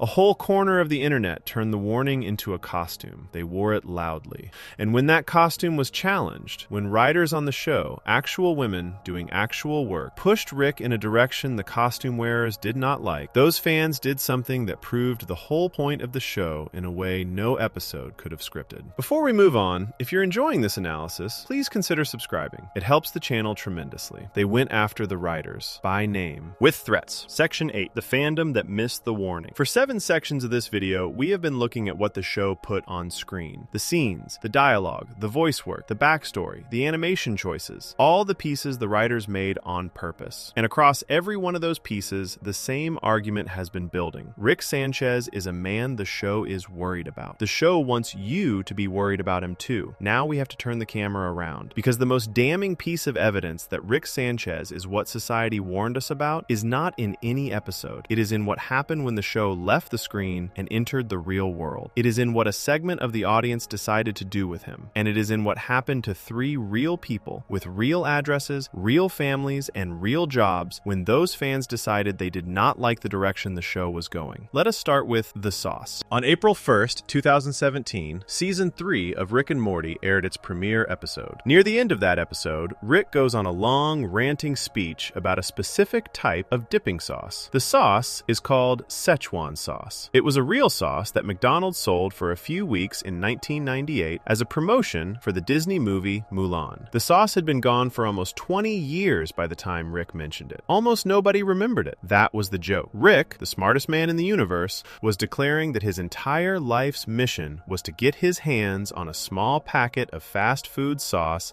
that had been discontinued before Morty was even born. It was a joke about obsession. It was a joke about how a person can declare anything to be their purpose, no matter how silly it is, if the real reason for their life has been taken from them. The joke lasted about 30 seconds on screen. Then the real world happened. Within hours of that episode airing, fans of the show began flooding McDonald's social media pages, asking for the sauce to come back. Within days, petitions were being passed around. Within weeks, the requests had turned into a drumbeat. McDonald's noticed. They sent a giant jug of the sauce to the show's creators as a joke. Then, sensing a marketing opportunity, they decided to actually bring the sauce back for one single day. That day was October 7th, 2017. They picked a small number of locations, they made a small number of packets, and they announced it to the public. What happened next became a news story across the country. Fans drove hours. Fans flew in from other states. One couple, according to reports at the time, drove across the Canadian border to reach a participating location. Crowds formed outside stores. When the sauce ran out, which happened almost instantly because McDonald's had made only a few packets per store, the crowds turned. People started yelling. Some climbed on counters. Some threatened employees. Someone in Southern California, according to photographs that went viral, began leading a small group in chanting for the sauce. Police were called to multiple locations. McDonald's had to issue an apology. People who got a packet of the sauce began listing them online. The going price climbed into the thousands of dollars. One packet sold on an auction site for over $15,000 for a few drops of fast food condiment. Now stop and look at this through the lens of everything we have built so far. The joke in the episode was that a man who has lost his family has invented a pretend purpose to keep himself going. The sauce was the pretend purpose. The sauce was the proof that Rick is so broken he will organize his whole life around a throwaway thing because the real thing, the wife and daughter, are gone and cannot be reached. The sauce, inside the show, is a sign of illness. It is the flag waving over a wound. The fans who loved that joke then went out into the real world and formed mobs, real mobs, with real shouting and real threats and real police involvement. They organized their weekends, their finances, their road trips around a single packet of sauce. They fought each other for it. They resold it for amounts of money that could pay someone's rent. They behaved, in every way that matters, like the very character the show was warning them about. They took a scene that was supposed to be sad and made it into a flag. They took took a symptom and turned it into a team. The writers watched this happen. Dan Harmon has talked about it in interviews since. He has described it with a kind of tired shock. He said, in essence, that he had written a scene about how sad it is when a man builds his life around nothing, and the audience responded by building their weekend around nothing. And at no point during any of the yelling did most of them seem to realize they were the joke. That was the first warning light. It was bad. It was embarrassing. But it was just a sauce. Nobody was really hurt. The second warning light was much worse. That same season, the show's writing room changed. For the first 5 years of Rick and Morty's existence, the writer's room had been almost entirely men. For season 3, the show hired 4 new writers, all of them women. Their names, on the record, were Jessica Gao, Jane Becker, Sarah Carbiner, and Erica Rosby. Jessica Gao had already had a long career in television. Jane Becker was newer. All 4 had been hired for their talent. Season 3 aired, and a number of episodes that year had their names on them, including the Pickle Rick episode we spent a whole section on earlier, which was written by Gao. Within days of those episodes airing, a group of online fans decided that the show was changing. They decided that the new direction, the therapy scene at the end of Pickle Rick, the focus on Beth's emotional life, the episodes that spent time on what Rick was doing to his family, was ruining the show, and they decided to blame the new writers. They did not send polite emails. They did not post long, thoughtful threads explaining their disappointment. They did what a certain kind of internet mob had already been doing for years by that point. They found out where the women lived, they posted their home addresses, they posted their phone numbers, they posted pictures of them, they sent threats through direct messages, they left comments under anything the women ever said in public. In the online world, there is a word for publishing someone's private information to invite a mob against them. The word is doxing. These women got doxed. Dan Harmon responded. He gave an interview to Entertainment Weekly in September 2017 about the harassment. He did not hedge. He said the behavior of the fans doing this was disgusting. He said he had expected it based on what he had seen happen to other women in the industry. He said the harassment came from what he described as a group of men using the show as a cover for cruelty they wanted to commit anyway. He said, flatly, that he loathed these people. He also said something that stuck. He said that when you make something good enough for a lot of people to like, some of the people who like it are going to be bad, and you cannot control that. He was right about the last part. He was also, without quite saying it, admitting that the show's most intense fans had taken Rick as a role model. They had looked at a character who was supposed to be a warning, and they had decided he was a hero. And then, when the show tried to remind them that the warning was real, when it brought in writers who pushed Rick in a more honest direction, they reacted exactly the way Rick reacts when anyone tries to pin him down. They attack. They tried to force the new voices out of the room. They did it with exactly the kind of online cruelty that their hero does with portal guns and laser weapons. Here is the detail that makes this part unforgettable. The episode they most loved from that season, the one they were so afraid would get lost if more women wrote the show, the Pickle Rick episode, was written by Jessica Gao. The rat suit they had on their t-shirts, the sewer fight they quoted, the "I'm Pickle Rick" line they shouted at conventions, all of it hers. The women they were harassing had made the thing they were claiming to protect. They did not know. They did not want to know. The costume mattered more than the person who sewed it. And this is where the argument of this whole video comes into its sharpest focus. A piece of art can warn you about something, but it cannot force you to listen. And when the audience refuses to listen, the audience sometimes becomes the warning itself, lived out in real time for the writers and the world to watch. Rick and Morty made a show about a man who uses intelligence as a weapon, who treats his cruelty as a sign of depth, who surrounds himself with people who have been trained to serve his moods, who drinks to keep from feeling anything, who refuses to be told he is wrong even by people qualified to tell him. And a loud part of the show's audience responded by using their intelligence as a weapon, by treating their cruelty toward women writers as a sign of depth, by surrounding themselves online with people who agreed with their moods, by drinking in the kind of self-satisfaction you can only get from a mob, and by refusing to be told they were wrong, even by the creator of the show they claimed to love. They were not watching Rick, they were being Rick, and they were doing it in a way that caused real damage to real people who had never done anything to deserve it. The women did not quit. That part matters. Jessica Gao went on to a long career that includes writing and running a Marvel streaming series. Jane Becker kept working. None of them were pushed out, which was the fans' goal, but the pain was real. The threats were real. The fear of going to the mailbox was real. For months, in some cases for years, their lives were harder because a group of strangers on the internet had decided that Rick Sanchez belonged to them. Rick does not belong to anyone. He is a cartoon. He was written by a team. That team included the women being threatened. The idea that there is one real version of a television character, and that a fan base owns that version, and that the people who wrote the show are the ones getting in the way, is the exact kind of delusion the show is about. It is a man in a rat suit telling a therapist that his brilliance does not need help. It is a man in a garage with a laser pointed at his face, insisting he is fine. It is a man saying, "Don't think about it," while the world he just destroyed burns behind him. The fans who harassed the writers were running the same play. They did not want to think about it. They did not want the show to change. They did not want the character to be told he had a problem. They wanted him preserved. They wanted the warning muted. They wanted the cool version, the Flask version, the Wubba Lubba Dub Dub version, the one they could quote at parties. They did not want the therapy scene. They did not want the garage. They did not want the backstory. They wanted Rick without the cost. And when the show tried to insist that you cannot have one without the other, they attacked the people trying to show them that. This is the warning coming home to roost. This is the warning being acted out in email inboxes and direct messages and at suburban McDonald's by the very people the warning was about. The show said out loud that men who use genius as a license for cruelty will hurt the people closest to them. The audience then proved the point by doing exactly that to the women nearest to the show itself. And the show's creators watched it all happen. They kept writing. They kept making episodes. They kept slowly telling the truth about Rick. But underneath the work, underneath every season that came after, there was a heavier problem sitting in the room. A problem that the fandom drama could only hint at. A problem that would not fully come out into the open until January of 2023. Before we move on, if you're enjoying this analysis, please consider subscribing. It helps the channel tremendously. Because the man whose voice Rick had been using for 10 years, the man who had helped build him from the first sketch, had been hiding something of his own. Section 9. Justin Roiland and the line between character and creator. You cannot talk about Rick Sanchez as a warning without at least looking at the man who, for a decade, was his voice. His name is Justin Roiland. He is one of the two people who created the show, alongside Dan Harmon. He voiced Rick from the first episode in 2013, all the way through season 6, which finished airing in December of 2022. He voiced Morty, too. That is correct. The grandfather and the grandson were, for the entire original run, the same human being speaking in two different tones. One of Roiland's small gifts was that he could switch back and forth between the two voices in a single breath. He built the rhythm of their arguments live, in the booth, often while a little drunk, which is how some of Rick's slurred line readings got their sound. Roiland was, for a long time, treated as one of the great modern voices in adult animation. He had come up through an online collective run by Dan Harmon years earlier. He had made short videos that became underground classics. He had built a small company and a video game studio on his name. He had voiced characters on other popular cartoons. He was a golden boy in a certain corner of the industry. Rick and Morty made him famous, and then wealthy, and then, for a period of time, almost untouchable. Then, on January 12th, 2023, a news outlet called NBC News published a report that changed everything. The report revealed that Roiland had been charged in 2020 with 2 criminal offenses in Orange County, California. The charges were felony domestic battery and false imprisonment. The alleged victim was a woman he had been dating at the time. The alleged incident had taken place in January 2020. He had been arrested that August. He had pleaded not guilty. The case had been sealed and moving quietly through the court system for more than 2 years, while the show kept airing and he kept recording new episodes. Almost nobody outside the case knew.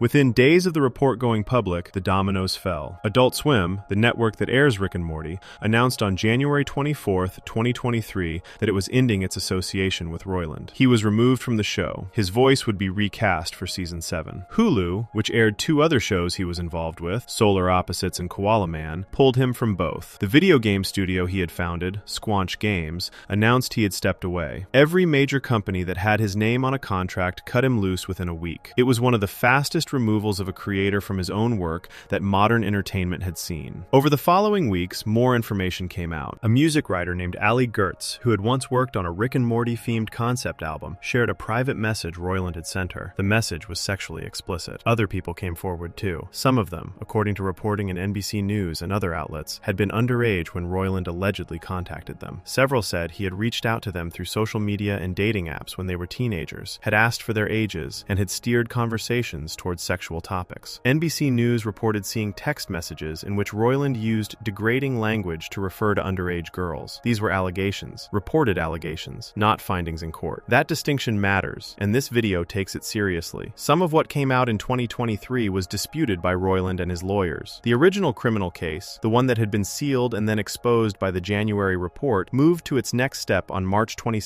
2023. On that day, the district attorney's office in Orange County announced that the charges were being dismissed. The reason given was that they did not believe they had enough evidence to prove the case in court beyond a reasonable doubt. That is a specific legal standard. It does not mean the alleged event did not happen. It means that the people in charge of prosecuting the case decided they could not meet the very high bar needed to win it. Roiland's lawyer celebrated the dismissal. Roiland posted on social media the single word "justice" along with a photograph. Then, in September of 2023, NBC News published a second report. This one went further. It said that reporters had spoken with a total of 11 women and non-binary people who described interactions with Roiland that they said had been harmful to them. Some of those alleged interactions had begun when the people involved were 16 or 17 years old. The report quoted private messages. It described patterns. Roiland's lawyer, a man named Andrew Brettler, responded to that report by calling the allegations false and defamatory. Dan Harmon, the other creator of the show, made a public statement a few days after that second report. He said, in his own words, that he was frustrated, ashamed, and heartbroken. He said that a lot of hard work, a lot of joy, and a lot of passion on a beloved show had, in his view, been used by someone to exploit and harm strangers. He did not name Roiland by name in the statement, but the statement was made in response to the reporting about him, and there was no confusion about who he was talking about. So this is where the public record sits. A set of criminal charges, filed, kept private for years, exposed, then dropped for lack of evidence. A set of additional allegations from multiple people, reported by a mainstream news outlet that Roiland and his legal team have denied. A co-creator who stopped working with him the moment the reporting came out. A network that pulled him from every one of his projects inside of 2 weeks. A large hole in the voice cast of the show that had to be filled by a new actor named Ian Cardoni starting in season 7, which premiered in October of 2023. The show kept going. That is important to note. The writers, the animators, the other voice actors, the crew, all of them are still there. Their work is still there. The audience is still there. Rick Sanchez is still a character who matters on television. He is now simply a character without his original voice, played by someone else, under the supervision of one of his 2 original creators. Why does any of this belong in a video about Rick as a warning? It belongs here because Rick and Morty, as a show, has spent 10 years telling you that genius is not a shield, that talent is not a pass, that when a brilliant man in a position of power uses his charm to do harm to people near him, the harm is still real, that intelligence can be used to justify sickness. That was Dr. Wong's line. It was the most important sentence in the whole show. And for most of the run, many in the audience treated it as a clever monologue about a fictional scientist. They did not fully understand that it was also a principle that applies to everyone, including the people making the show. The show was warning about a kind of man, and the industry eventually concluded that at least some version of that kind of man had, according to the reporting, been making the show. That is a hard thing to sit with. It is hard for the fans. It is hard for the other writers. It is hard for Dan Harmon. It is hard for the people who made the animation and the music and the whole world of the show. None of them are, as far as anyone knows, responsible for what was alleged against Roiland. They did their jobs. They built a strange, ambitious cartoon that often rose to the level of real art, and they had to keep doing that while the man whose name was next to theirs became the exact kind of story the show itself was built to warn about. The other thing worth noting is what the show has done since Roiland left. Seasons 7 and 8, which aired after his departure, have been noted by many fans and critics as being more emotionally steady, less chaotic in the Rick department. Rick, in those seasons, does more therapy. He grieves his dead wife in a longer, slower way. He makes small gestures toward being a better presence for his family. The character, without his original voice, has softened in ways the show was already moving toward before the firing and has continued to move toward since. That is not a coincidence. The show has always been trying to walk Rick toward the truth about himself, even as a segment of the audience resisted. With the voice changed and the dynamic behind the scenes different, the walk has continued. Whether Rick ever arrives somewhere healthier, the show will answer on its own time, but the trajectory is there. The larger point, the one this video needs you to hold in your hand before we finish, is simple. A cartoon tried to tell its audience about a dangerous kind of man. The audience missed the warning in many ways. Some of them acted out the warning by harassing the women writing the show. One of the men making the show, according to mainstream reporting, may have been something close to the very pattern the show was describing, for years, in quiet. The warning on screen was real. The warning in the fandom fandom was real. The warning in the industry was real. All three kept pointing at the same shape. Which is why this last section has to do what no scene in the show can do by itself. It has to name, plainly and gently, the warning that has been hiding under every episode of Rick and Morty since the first one. Not a warning about sci-fi, not a warning about genius, a warning that was written about in books 100 years ago, and that every therapist alive today could describe in their sleep, and that our culture keeps forgetting every generation. Before we move on, if you're enjoying this analysis, please consider subscribing. It helps the channel tremendously. A warning that, once you see it clearly, makes the whole show look different in a way you cannot undo. Section 10. The warning. We already had everything. In this video, every scene, every episode, every backstage story, every real-world mess has been leading to one simple idea. And the idea is older than the show, older than cable television, older than cartoons, older than most of the language we use to talk about mental health today. The warning in Rick and Morty is not a new warning. It is one of the oldest warnings our culture has, dressed up in a science fiction costume so we would sit still long enough to hear it again. Here is the warning in plain words. There is a kind of man who loses something big, and instead of grieving it, he decides to make the world smaller. He tells himself the thing he lost was never real. He tells himself that love is a trick, that family is a cage, that caring is for fools. He drinks until the feelings go quiet. He talks fast so nobody can interrupt him. He uses whatever he is good at, science, business, art, fighting, as a reason to not be held to the rules everyone else has to follow. He surrounds himself with people who will not push back, because people who push back are too much work. He calls his emptiness wisdom. He calls his cruelty honesty. He calls his distance strength. And the whole time, underneath it, he is a child crying in a garage with a dead wife, and he has never once let anyone see that part of him, including himself. That is the man. That is Rick Sanchez. And that is a pattern that has existed for as long as human beings have been in pain. Every generation meets this man. Every generation tries to warn the next one about him. And every generation, some number of us do not listen, because the man looks cool, because he sounds clever, because his catchphrases print well on clothing. Rick and Morty did something that very few pieces of popular entertainment have tried. It took that warning, which usually lives in therapy offices and quiet family kitchens and books most people never read, and it put the warning on a Cartoon Network at midnight with fart jokes and spaceships and rat suits. It made the warning watchable. It made the warning entertaining. It made the warning fun to quote. And by doing that, it ran into the problem that every warning runs into when it becomes fun. A good warning has to stay uncomfortable. The moment a warning becomes cool, it stops working. The moment a warning becomes a t-shirt, it becomes the thing it was supposed to prevent. This is the old trouble with trying to show a dangerous person on screen. You show them to scare people off the path, but the camera makes them glow. The music makes them pulse. The actor gives them a great voice. And now a generation of kids is trying to walk down the path you were pointing away from. This is not the show's fault. The show did the work. It gave Rick a catchphrase that meant, "Please help me." It gave him a garage scene with a laser pointed at his own head. It gave him a therapist who saw right through him. It gave him a backstory about a wife and a baby and a bomb. It gave him a species of blue creatures who scream that existence is pain because they exist only to serve him. It gave him, in plain sight, everything a person would need to understand that he is not a hero. He is a man the world is trying to save from himself, badly, too late, while the people around him pay the price for every year he refuses to heal. The show did all of that. Many viewers heard it, some did not. Some are still not hearing it today. So the real question this video has been building toward is not whether Rick Sanchez is a warning. The show made that part clear a long time ago. The real question is why so many people watched the warning, loved the warning, memed the warning, and decided the warning was something to aspire to. The answer is uncomfortable. The answer is that our culture, right now, makes the kind of man Rick is look like an answer to real problems young people are facing. Young men today are lonely. Many of them have been told in ways big and small that being gentle is weakness, that crying is cringe, that wanting help is failure, that the way to be respected is to sound bored and sharp and unbothered, that the smartest guy in the room is the coldest one. A lot of very loud online communities have built whole personalities around this pose. They do not invent these poses out of nowhere. They borrow them. And one of the places they borrow from, again and again, is characters like Rick. They take the flask, they take the catchphrase, they take the disdain for therapy, they take the "don't think about it" line, they take the idea that every strong feeling is a weakness, and every warm relationship is a trap. They wear it like a uniform, and they think they are getting something from it. They think they are getting clarity. They think they are getting strength. They think they are getting a way to not feel what is hurting them. They are not. They are learning a way to stay hurt quietly for the rest of their lives. They are learning to be Rick without the spaceship and the genius, in a small apartment, alone, drinking, convinced that nobody else gets it. This is what the show has been trying to warn against the whole time. Dr. Wong, in that therapy scene, said one more thing that we have not fully landed yet in this video. After everything else she told Rick, after she named his pattern, and named his avoidance, and named his sickness, she said a single sentence that sits at the heart of the whole warning. She said that she had no doubt he would be the last man standing after the end of the world. And then she added 5 words, and perhaps the loneliest man. Read that again. The last man standing, and the loneliest man. She is telling him, and through him telling us, that he has built himself perfectly for survival and catastrophically for life. He will outlast everyone. He will beat every challenge. He will solve every puzzle. He will win every fight. And when the dust settles, and he is the only one left, there will be nobody there who loves him, because he made sure of it. Because letting people love him would have meant letting them know him, and letting them know him would have meant sitting still long enough to know himself. And sitting still that long is the one thing he cannot bear to do, because when he stops moving, he can hear the sound of a garage exploding 40 years ago, and a wife dying, and a baby dying. And he has spent every day since then making sure he never hears that sound clearly again. Rick is what society warned us about, because he is what happens when a person chooses survival instead of life. He is alive in the sense that his body keeps working. He is not alive in the sense that any feeling touches him long enough to change him. And the sadness at the center of the show, the sadness that runs underneath every joke and every adventure and every clever line, is the sadness of a creator watching their character refuse over and over to do the one thing that would save him, to feel what he has lost, to sit with it, to let it in. We have all known someone like this. Some of us have been someone like this. Some of us are someone like this right now and do not know it yet. The warning is not just about Rick. It is about the pattern. The pattern is in our fathers, our uncles, our older brothers, our bosses, our friends, sometimes ourselves. The pattern is in the internet communities where men gather to convince each other that caring is stupid. The pattern is in the quiet houses where a man sits with a drink, telling his wife he is fine, watching another screen with another loud cartoon grandfather slurring his way across another galaxy. The good news, if there is any, is that the show itself does not give up on Rick. Not fully. In the seasons since the therapy scene, since the backstory reveal, since the garage suicide, Rick has slowly, unevenly, begun to do small things differently. He goes to therapy sometimes. He lets Morty see him sad. He talks to friends. He grieves his dead wife out loud more than once. He does not transform. He does not become a new man, but he does open one door, then another,